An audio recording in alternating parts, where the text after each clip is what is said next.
888-971-SAGE, 888-971-7243.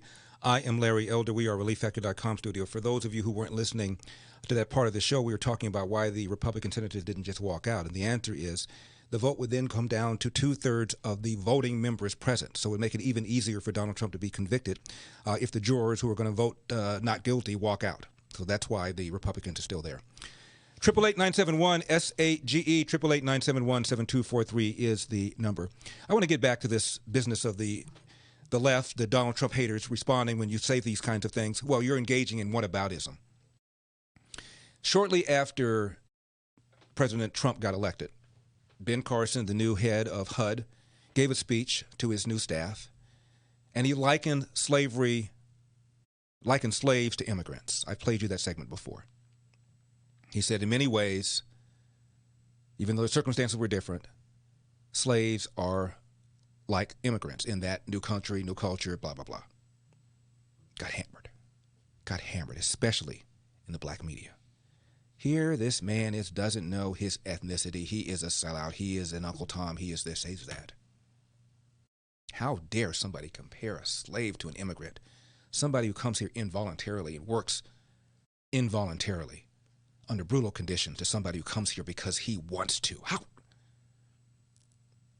few days later, article in the Federalist pointing out the dozen times where Barack Obama said the same thing, using almost verbatim language. Nobody said squat.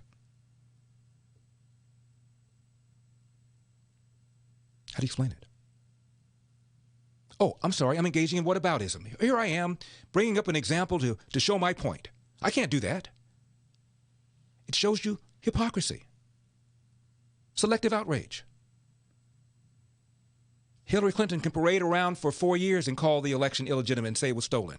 And nobody said, hey, excuse me, you're giving energy to Donald Trump down the road to say the same thing, so maybe you ought to back. Nobody said anything. You know why? Because they believed it was stolen. 78% of Democrats believe that the Russians interfered, which everybody knows they did and has acknowledged, but that they changed the outcome of the election. And Jay Johnson, the then head of the Homeland Security Department under Obama, testified there's no evidence whatsoever. We haven't reached any kind of conclusion that the outcome was changed. We know that no voting tallies were changed. They tried, but they failed. Yet 78% of Democrats, and they get their news from CNN, their feed from Facebook, New York Times, and 78% of Democrats have convinced themselves that but for whatever Russia did, Donald Trump would not be president, even though the intel community has never reached that conclusion. Am I not supposed to bring that up? It says something about your reason and your logic. I said that yesterday about the O.J. Simpson case. How do you respect a bunch of people who look at the same evidence of overwhelming guilt and say the man was innocent man who was framed? How do you respect somebody like that? How do you respect their judgment, their mentality, their ability to reason? Same thing over here. How do I respect this? You guys use the same rhetoric. Fight, fight, fight. You challenged election in 2000, 2004, 2016, same as Donald Trump did. Right now in New York, the losing Democrat candidate is going to court arguing that, wait for it, voter suppression, voter machine manipulation, voter machine irregularity.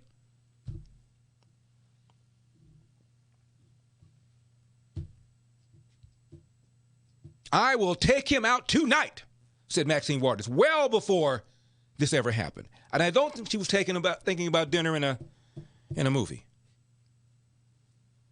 This vicious, vicious rhetoric. And this man, New York Times, gets fired.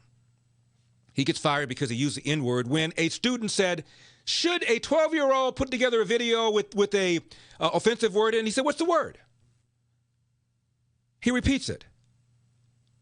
And he gets fired, and the managing editor, Dean Baquet, the one who admitted that liberals, as a general rule, do not want to hear thoughtful disagreement, he said that I didn't. At first, they investigated and said, oh, come on, he had no malicious intent.